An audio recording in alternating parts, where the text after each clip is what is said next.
Definitely not a good look for Dougie B. Definitely not a good look for New York drill rap, Bronx drill rap.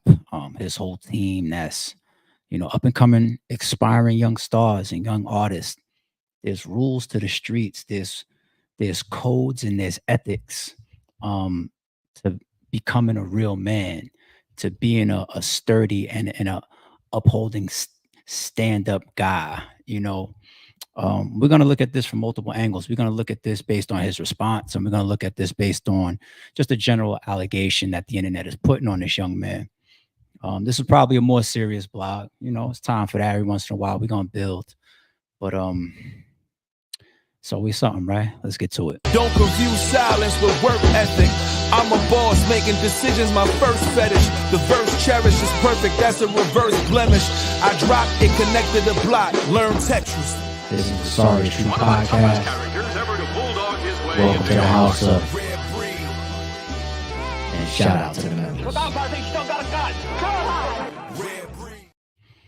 Salute, and shout out to all the channel members. Shout out to all the Rare Breed. Shout out to the chat and the whole checks and balances. I appreciate y'all for tapping in as always. All right, we've been having fun on the channel a lot lately. Entertainment, keeping things entertaining as possible. But let's get back to Sorry It's True. Let's get back to being serious. We got to build about this a little bit. I'm going to interact with the chat a lot. I'm definitely going to be pulling up some comments from the members. Dougie B. Shout out to Dougie B. Shout out to the Bronx drill rap scene. Shout out to the New York drill rap scene. I do have a video to bring up here as well. We're going to check it out together. I'm going to read the response from the fan, and then we're going to pull up the response from Dougie B addressing this situation. Now, for me, drill rap is definitely, I guess, is it the top genre of hip hop over the last 5 years? Right? Every area, of the globe has his time. You know what I'm saying? Has his focus of hip hop. You're gonna have this moment when it's in New York. You're gonna have this moment when it's in the South. You're gonna have this moment when it's in the West Coast, Midwest, Chicago. Drill came on like wildfire, and the whole drill scene. Sorry It's True. Let's call a spade a spade. Let's be real. One of the biggest draws to the drill scene is all the murder, is all the beef, is all the drama. People love to get as close to the fire as possible without getting burned. It's almost like human nature. It's especially in American culture. It's what draws us to blood. It's what draws us to gore. It's what draws us to violence in American culture and in American society. I don't want to speak outside the country, but I'm pretty sure we can see consistency outside of America and the United States as well. But when things like World Star took off, we were seeing videos and we were seeing imagery and we were seeing things that you just don't cross paths with every day. Okay. Not everybody grew up on some Boys in the Hood shit, on some hey, you want to see a dead body? Not everybody grew up like that. Not everybody, is woken up at night from gunshots. Not everybody, went to these schools where they were infested by gangs and then watched people get jumped and stabbed and shot all the time. And everybody grew up where, through the crack era in the 80s, or the violent nature, some of them streets where, drugs was really, really hitting hard. Everybody grew up in different places, but when you get access to the internet, you can get real, real close to this stuff. And I trace all of that back to the success of drill music, because if I can cut on, a track by Young and Ace or Julio, like all of them down in Florida, right? And I'm getting stories of all these young men and women that are getting shot and killed and murdered and robbed. And, the story of it is crazy. A lot of us right now are following the YSL trial, right? With Young Thug. And the story of all the violence behind Young Thug versus his rivals. You know what I'm saying? Like a lot of us are joking on, the Woody thing because he's taking a stand and he's having some very entertaining moments. But let's be serious for a second. Woody allegedly was involved in a lot of real street shit, shootings, killings, getting arrested back to back, him getting shot at while he's putting his daughter in the car, his car getting shot up, niggas having to change states to lay low with they families and all that behind murders and street shit and all that, ducking the cops in and out of the precinct. This is real drama, real street shit, real active shit that's going on. And when you start to put this shit in music, you get millions and millions of views. In my opinion, rest in peace, no disrespect. I felt that's what FBG Duck meant in his song Dead Bitches. Because prior to that, when he dropped the Chicago Legends track and he's in there even shouting out the ops, right? He got a lot of backlash for that. He did. He got a lot of backlash for it. You got the King Bonds of the world, rest in peace once again, that's running around saying, ain't trying to squash no, we into it till you die, real street, nigga. These people will actually make fun of each other for waving any type of white flags or calling any type of truces. So then when FBG Duck gets the Dead Bitches and he says, make Chicago Legends, that was just about business. That was always my interpretation of that line in the song, you know? And the drill scene just painting all of these pictures about murders and telling each other or telling the world about street activity. So clout is something that everybody's going to deny. Everybody's going to say I'm not chasing clout, but there's no denying that you want people to know. When I watch that Trap Lord Ross documentary about King Von and I see all the bragging and all the tweeting and all the IG lives that he's doing, there's no doubt in my mind that these people want the attention. Okay, they're not on some old, that's not what's happening. And all of this feeds into the viewership of drill music, American society, human nature being drawn to some of this stuff that you don't see every day, the booming of the internet, right? Putting us close to some of this wild shit that you wouldn't see if you just stepped outside your house. Okay, drill music and us being able to vicariously live through these violent stories and what these people are violently living through. So these drill rappers, they know that. They know if I make a song talking how ARP is talking right now, just being on some positive shit, on some we are the world, save each other shit, let's stop killing each other. If I make that song, if I make the Chicago Legends song, I'm either going to get backlash, it's going to do half the views, I'm going to make half the money, all of that type of shit. But if I get in the booth, the moment I start rapping about killing people, telling dead op stories, talking about what I'm going to do to this person and that person, the viewership goes up, the money goes up, the attention goes up, the clout goes, everything goes up, the following goes up, the engagement on social media, everything goes up when we get that type of entertainment. And it's fucked up in this type of point that I'm making in this type of video to even use the word entertainment, right? But let's call a spade a spade. Sorry, it's true. So I say all that now. Told y'all I wanted to be a little bit more serious with this because I see people clowning Dougie B on the internet. And I'm not saying that he doesn't deserve to be clowned, but I saw this shit and I decided to take a different route with this type of video. So Pete, the Chicago drill scene, which really spearheaded drill music, right? A lot of us came up in that listening to the Chief Keefs and the Lil Durks and so forth and so on. And it's huge, it's big, it exploded, and it's influenced the world. You can go over to the UK and get drill. The New York drill scene, I admit, I probably only been following for the last couple of years. Nowhere near as long as the Chicago drill scene. Obviously, it started there, you know, but I'm starting to come up more to speed on the New York drill scene. So most of us, of course, we're gonna know about the Bobby Schmurders and the Rowdy Rebels. You know, you got a song like their first single that takes off and just goes through the roof. Everybody gets familiar with people like that. Then you got your Pop Smokes, you got your 5-Year Foreign, so forth and so on. Even 6ix9ine Tekashi Boy to a degree was kind of doing New York drill rap, right? To a degree, right?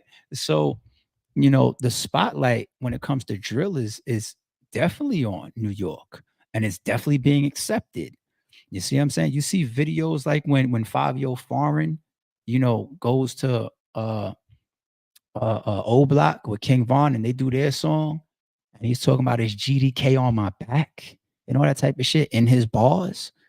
Like the New York drill scene is being respected, even the GDs, You know what I'm saying? And the BDs in New York and all that, and all these other little sub pockets and different gangs that they've created now, it's being respected.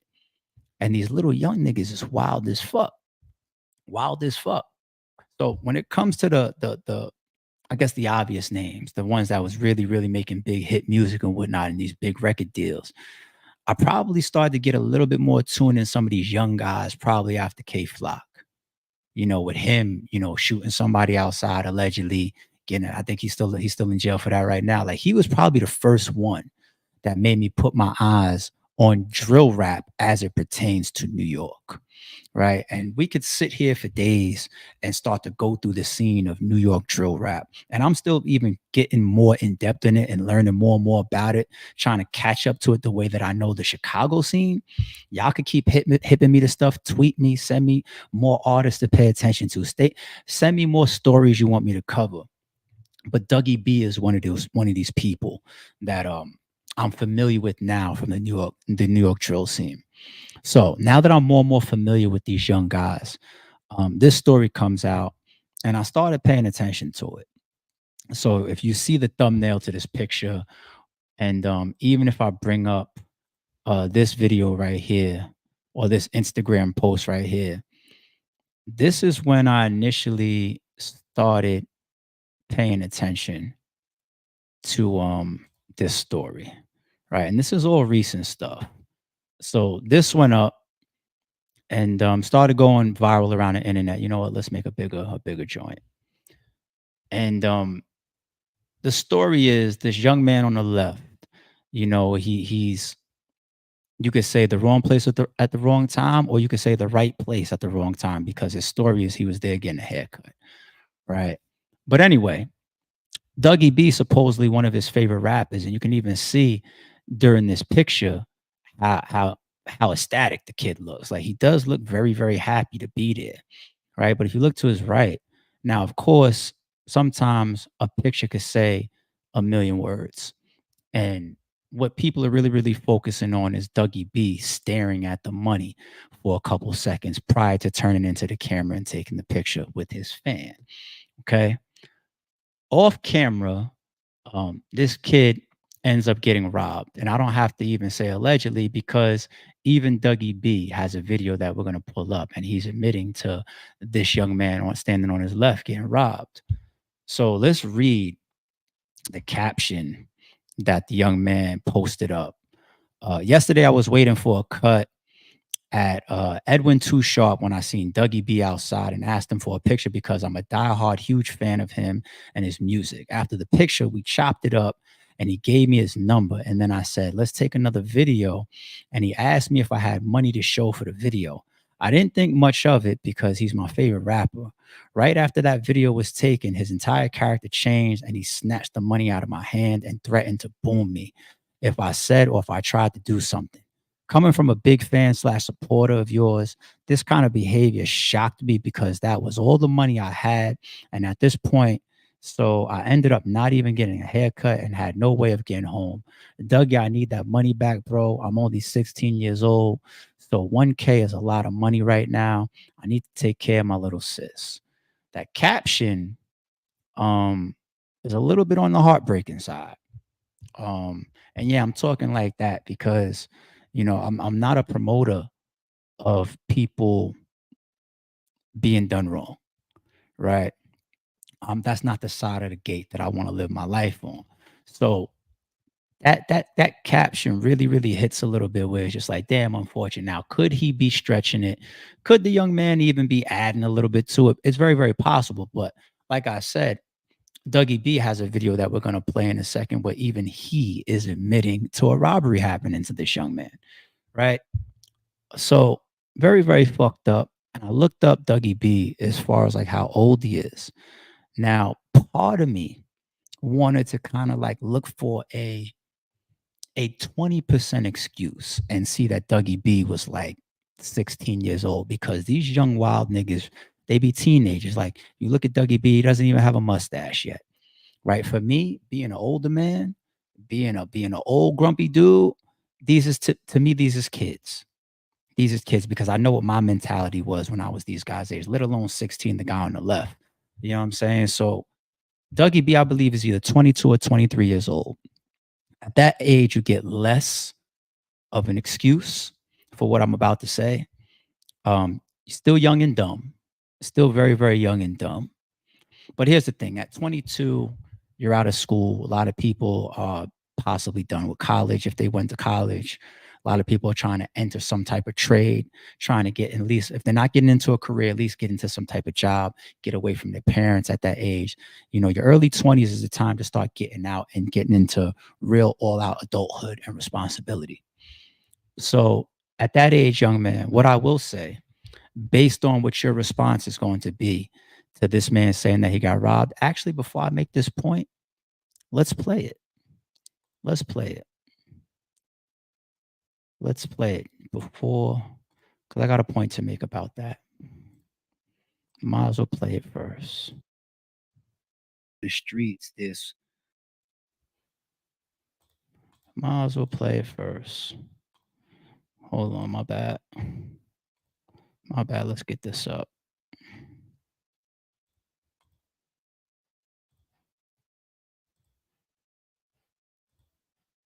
All right, here it goes. Here it goes. Here it goes. Here it goes. All right, let's refresh this. Fuck out of here.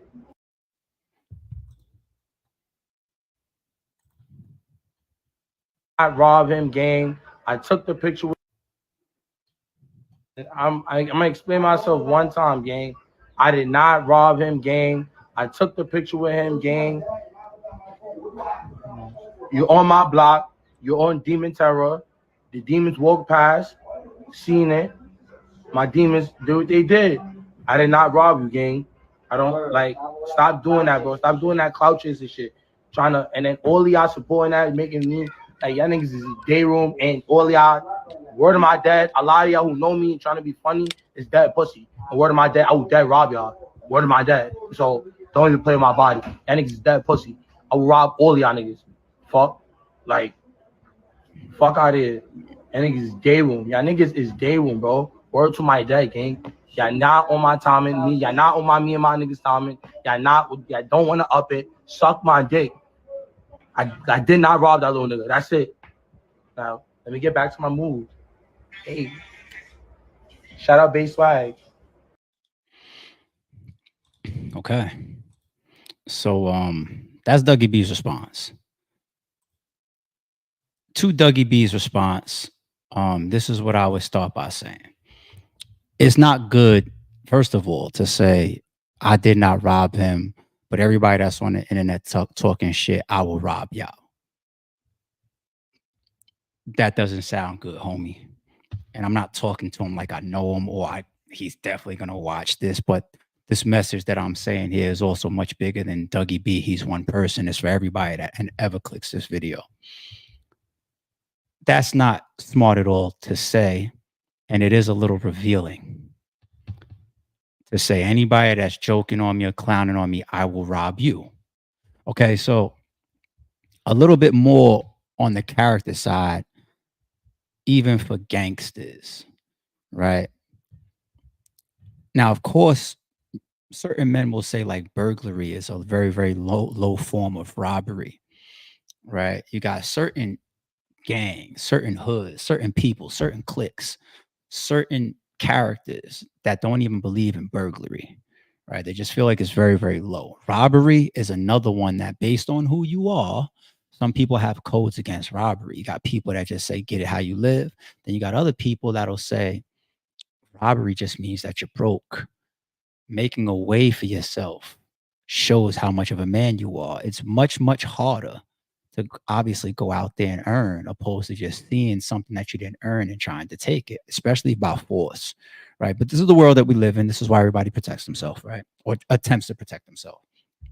But you can't be online claiming that you ain't broke, claiming that, you know, you got jewelry on and nice cars and, you know, nice things and expensive clothes and $1,000 belts and whatnot, but just say that you'll rob somebody, or you possibly would still be down to rob somebody. There's nothing that screams that you can't afford it if you have to rob it. That's just a clear fact. That's just a clear fact. Nobody, well, maybe there's like 1 out of a billion. So it's hard to, maybe I shouldn't say nobody. Stay with the sarcasm, people. Nobody is going to have $1 million in their pocket and walk into the mall and steal something. And when I say $1 million in their pocket, it could be a black card or just a super high limit credit card or something. That just doesn't happen. You know what I'm saying? The people that have it in their pocket, like those are the people that get offended when they get followed around stores and shit. People like, yo, you're not gonna buy anything in this fucking store. Stop fucking trailing me. You know what I'm saying? They're offended. They're fucking offended because they work hard. You know what I mean? So it's kind of like it's hypocrisy damn near for anybody, not Dougie B, for anybody to act like they got it, say that they got it, move like they got it, dress like they got it, rap like they got it, but then be down to rob, because you will only rob if you can't afford it. Period. Nobody is wasting time stealing cars that has a fucking garage full of fucking Ferraris and Lamborghinis and Maybachs and all that shit that they own and got the fucking slips on. It just doesn't work like that. People that got it don't jeopardize their freedom over shit that they can just walk in and buy legally. So anybody that's talking about they will rob you, you really are showing what's in your pocket for real, which is probably a contradiction to the way that these people dress, act, and rap. That's my first point.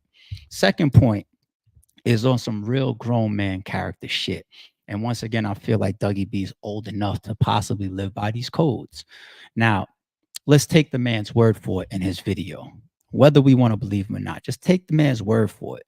When he says, I didn't rob you, but my demons did. He's on my block. He walked by. He had this money. My demons walked by and they did what they did. Let's take that for the God's honest truth, right? Dougie B didn't do it, but his boys did. Number one, if you are quote unquote on, or if you have quote unquote attention and you're picking up traction from getting your music shit going, obviously I'm here talking about you. Everybody's blogging about you. You know, you're making music, you're doing views. That means that you're close to something. I'm not saying that you're a millionaire yet, and you may never reach one of these major record deals and live the lavish life. But you have something that a lot of people never get to, which is being even known, getting the buzz and the opportunity to possibly find a way out of that shit that you're in right now, out of that block that you claiming where the demons walk by every second. You have an opportunity to do that. And that's not a bad thing to say you have an opportunity possibly to get out of that spot, because I used the top goon of Philly in an example from a prior live. When he's sitting there on that camera in what he calls zombie land, the trap house or whatever, surrounded by his shooters after he got shot up and came home from the hospital, he says, if I blow and make $1 million, I'm not sitting here in the hood going gun for gun with you niggas. I'm moving up in the hill and I'm gonna have some chick in the pool with fake titties and I'm gonna be enjoying my life like that. And that's a real gangster. Everybody says AR Ab and believes AR Ab is a real gangster. So there's never, ever a strike against you as a person or you as a tough guy or a gangster for leaving the fucking hood. Nobody becomes a millionaire and stays there. You want Jay-Z to keep an apartment in Marcy for what? That's not real life. That's not real fucking life. Okay? So I assume that anybody with some common sense has aspirations to getting up and getting to better. So I say that first point. You're close. You're close. Fans is ecstatic to take pictures with you. That means that anything that you do illegal needs to be highly reviewed. You know what I'm saying? Even if you were really starving for that $1,000 that's in front of you on camera, you have to think about like, yo, I'm kind of on. Like, people know who I am. You know what I'm saying? You can't move like that. Number two, I'm not saying that whoever you claim robbed this man, I know you're not saying names, of course, but you say the demons did it, right? Where's their respect for you? Or where is you checking them? More codes, okay? Man codes. Man codes are uncomfortable with harming anybody that isn't active.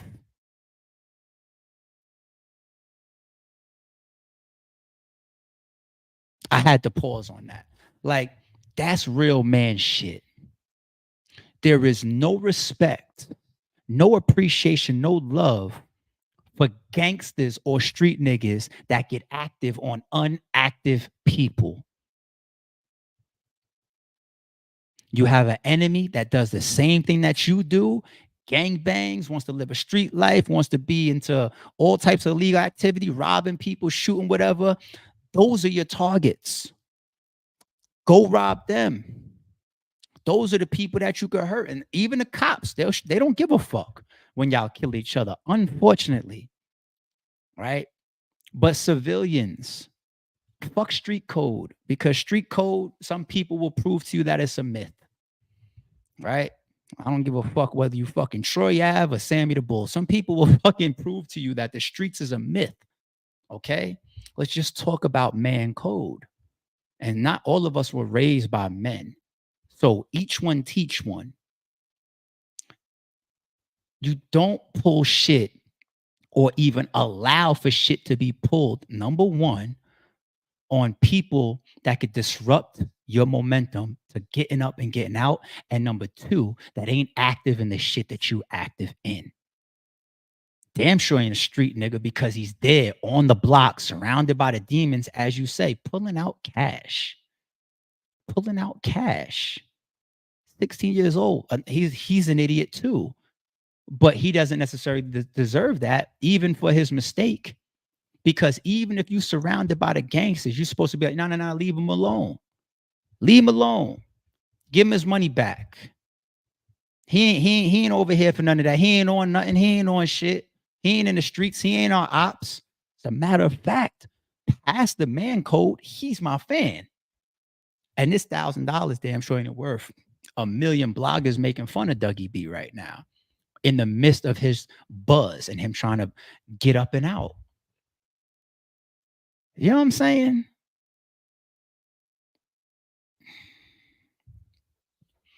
So fuck the backlash of the internet. I seen all of it, and I wanted to take a different route. And I feel like if anybody, is an aspiring rapper or is around Dougie B or Dougie B himself, anybody, if they get a chance to see a video like this, I think the message is to look in the mirror and check just your man code. I'm not saying don't be a street nigga. Be what y'all want to be. I'm not saying don't be a gangster. Be what y'all want to be. But apply codes. Man codes, man principles, character. Yeah, that's my fan, y'all. Leave him alone. Get little nigga's money back. Call him a little nigga in your video, right? Get little nigga's money back, man. Wait. Option B. Wait. He ain't on nothing, man. He ain't doing what we doing out here. Give him his money back. Give him his bread. Had that on my name. Had this motherfucker talking about Dougie B's. No. Get out of here. Get out of here. Have me in the blogs tomorrow, some shit. No, we're good. Or third point, I can't allow nobody to rob him because I got money. We got money, right? Right? Y'all got it, right? Y'all got funky ass $1,000, right? Right? Y'all got it, right? So then act like it. Or you don't. Which one is it? It's definitely one or the other. There's no gray in that. Because like we said when we started the stream, nobody's having a fucking black card and walking into the mall and stealing unless they're klepto. All right? Very low percentage. It just doesn't fucking happen.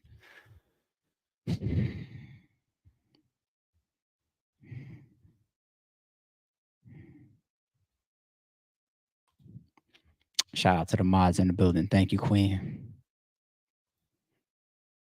Hey, you tried 215. Shout out to the mods in the building. I appreciate you.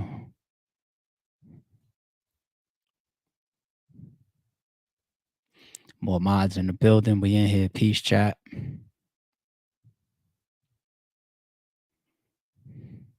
Thank you, mods. Appreciate y'all as always. I see raw image in here. Ah, thank you, Raw. But right now I'm in a more serious vibe right now. You know, we do the entertainment, of course, over here. Anybody that can't pick up on that is just a fucking idiot. I've been saying that for months now. Obviously, people still don't get it. Still over people's heads with a word that I don't want to say. Promotion. Keeping it entertaining. But right now, I'm on some serious shit. That's the only reason I said that.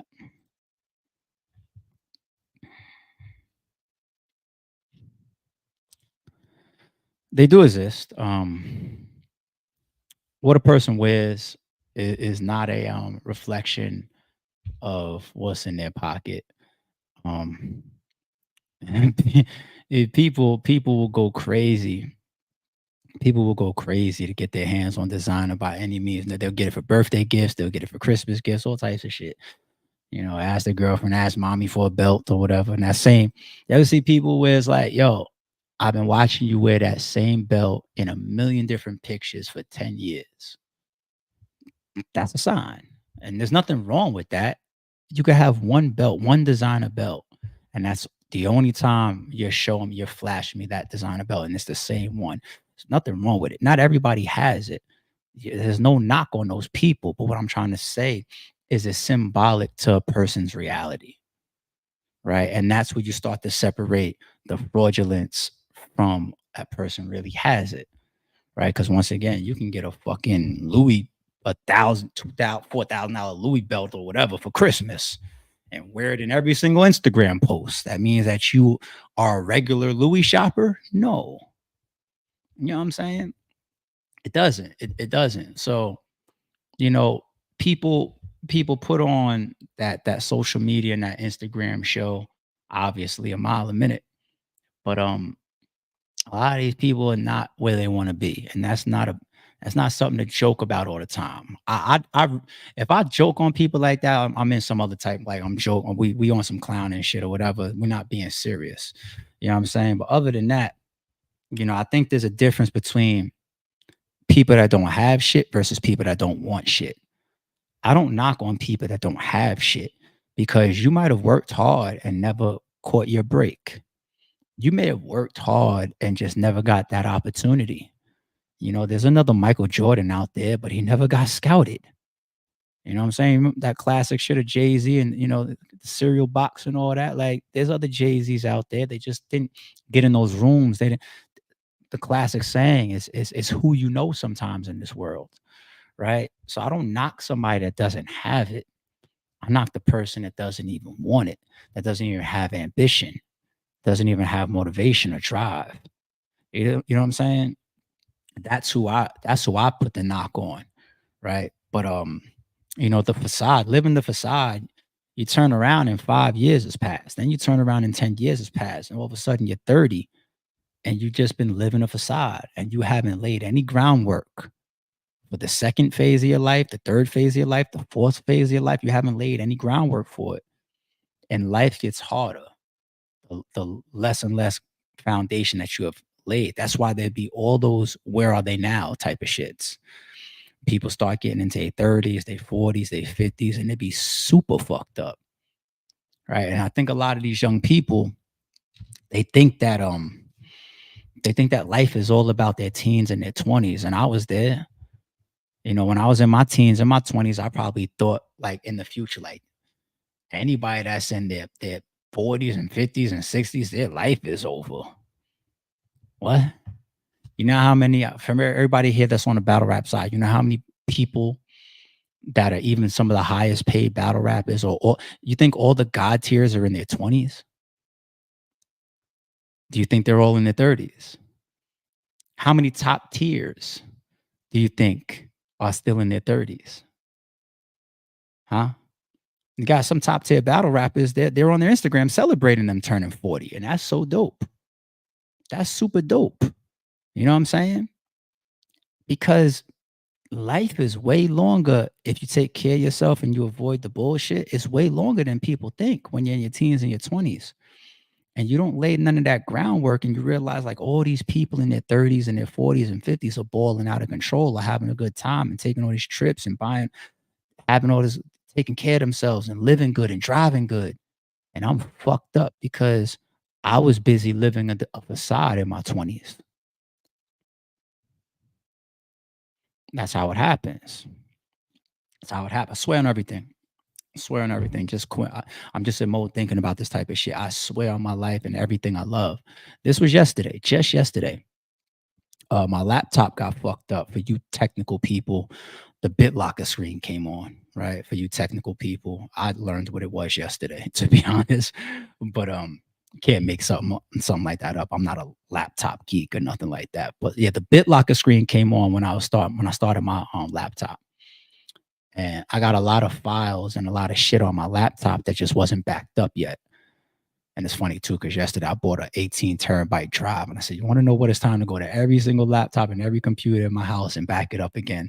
It's been a while. It's been like at least 8 months or 6 months since I backed up all my data, like the whole crib and shit. But anyway, so my laptop, gets in this screen, but doesn't allow me to cut it on or get into Windows. I ran that shit right down to fucking Best Buy. Walked right up on the Geek Squad. Little young guy comes out. He's like, hey, what you got going on?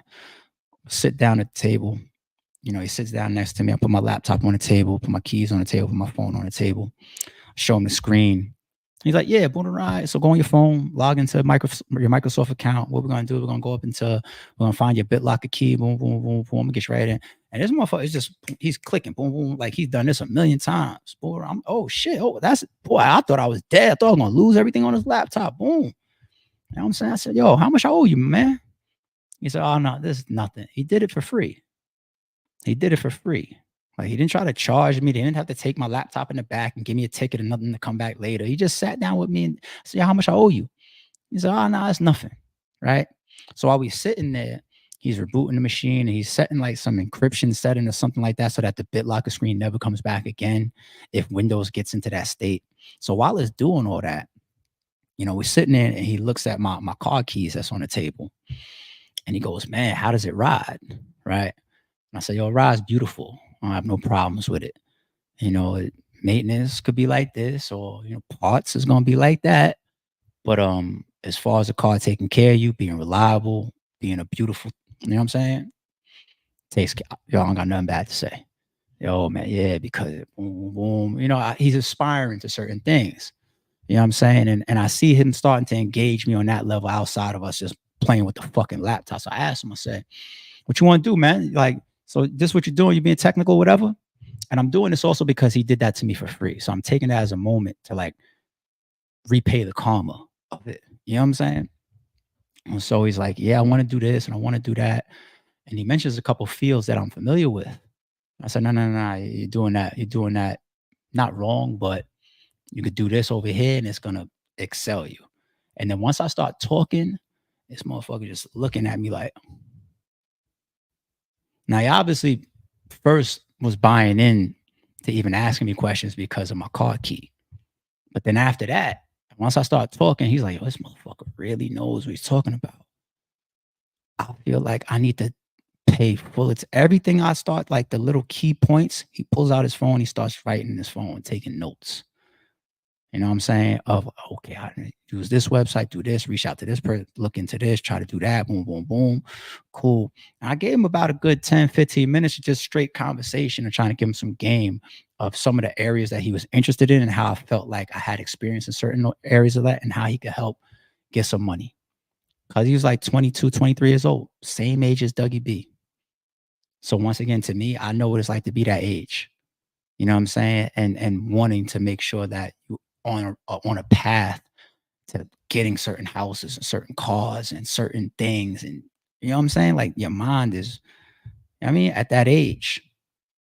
And the whole point is just like, yo, if you lay the fucking groundwork, you're never going to have to stand on the block with the demons and worried about somebody getting robbed for $1,000. You know what I'm saying? Those cars or whatever, car keys and whatnot, that's the bullshit. You know what I'm saying? You lay the right groundwork. Some of y'all on this channel, when we get serious, y'all be like, yo, ARP, do like a certain blog, a certain topics of success and all that. And I keep saying I don't want to do videos like that. It's not really my thing. When I build with people, I build organically. So I do shit like this in the midst of a point or in the midst of a certain live or a video, right? I don't want to just sit here and just be like, oh, because that's just cheesy to me to a degree. But I do put the energy out there, and I feel like we all share the gems of just being positive, because getting yourself caught up in the streets ain't it. It ain't it.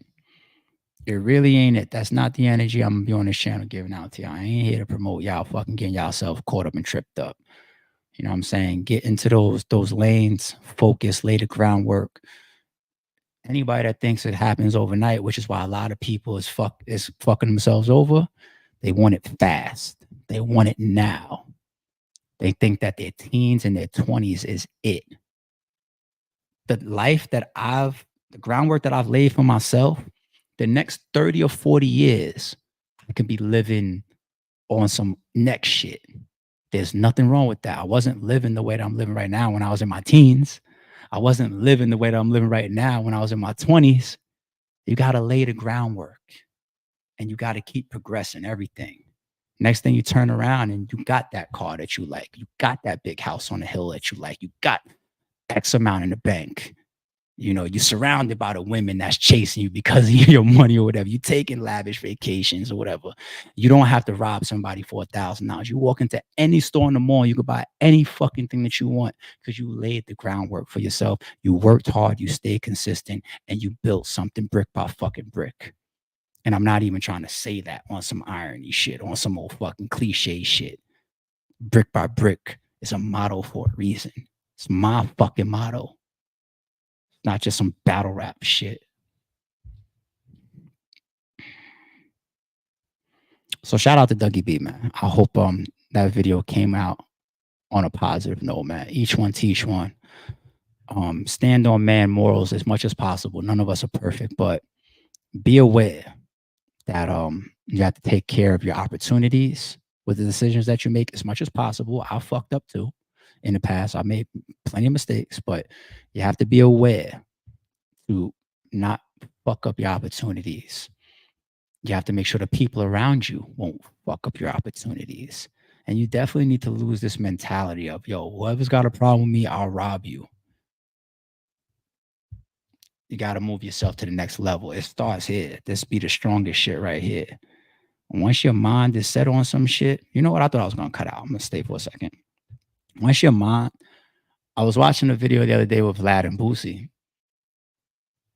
And it was talking about the motivation that comes out of flying first class. Now, I feel like that'll go over too many people's heads, because you hear first class and some people's first thoughts is it some bougie shit or some whatever type shit, right? Listen to what Vlad and Boosie is saying about flying first class. There's just certain things that if you can establish them or aspire to have them, or even if you get them once or twice, hopefully they will motivate the shit out of you to be able to be in a position to keep doing it. So you spend, $150 on a regular Spirit flight just to get what you got to go. And then one time you say, let me save up and make that flight $1,000 or $1,500. And you do that. And maybe you get off that flight motivated, like, I always want to do that. Or have your friends go on a trip with them and realize, like, I always want to go away. Or buy your first nice car and be like, I always want to drive nice cars. Or drive through a beautiful neighborhood. See, back where I'm from, like one of those areas in Staten Island was like Toad Hill. I just remember how I feel driving through Toad Hill. And you see these big ass fucking mansions. You know what I'm saying? Like, if you're on the right type of mentality, you see certain things or you do certain things and you want it to be repetitive. You ingest it and then you just regurgitate it back out as motivation. Like, nope, let me get my ass up and get to work because I need to go back on that vacation again next year. I can't let them go without me. I ain't missing next year. Or, yo, hell no. Like, this car's getting old, but I need another luxury car. You know what I'm saying? Or I'm living like this now. You know what I'm saying? I got myself a nice little crib right now. I ain't going backwards. The next crib got to be the same or bigger. And I'm gonna keep upgrading the area too. I'm not going backwards. Never smaller, never worse area, never nothing. Everything is supposed to be moving up. And you do certain things for yourself. You put yourself around certain people. Your motivation is gonna be just. That's what hopefully will push you. You know what I mean? So Dougie B, get your ass off the block, surrounded by the demons that you claim are robbing people for $1,000, and get your ass in the studio and make some music. And if you make the right moves, you're gonna have everything and more. You'll probably call that fan one day and be like, "Yo, here's $100 grand." Wouldn't that be dope? If you could DM that fan one day and be like, "Yo, meet me here. Yo, this happened to you on the block. Whether I did or my peoples did, I didn't stop it or whatever the case may be. Yeah, man, hold this, $100 grand. $100 grand." Rappers do shit like that. Doesn't Lil Wayne have a story like that?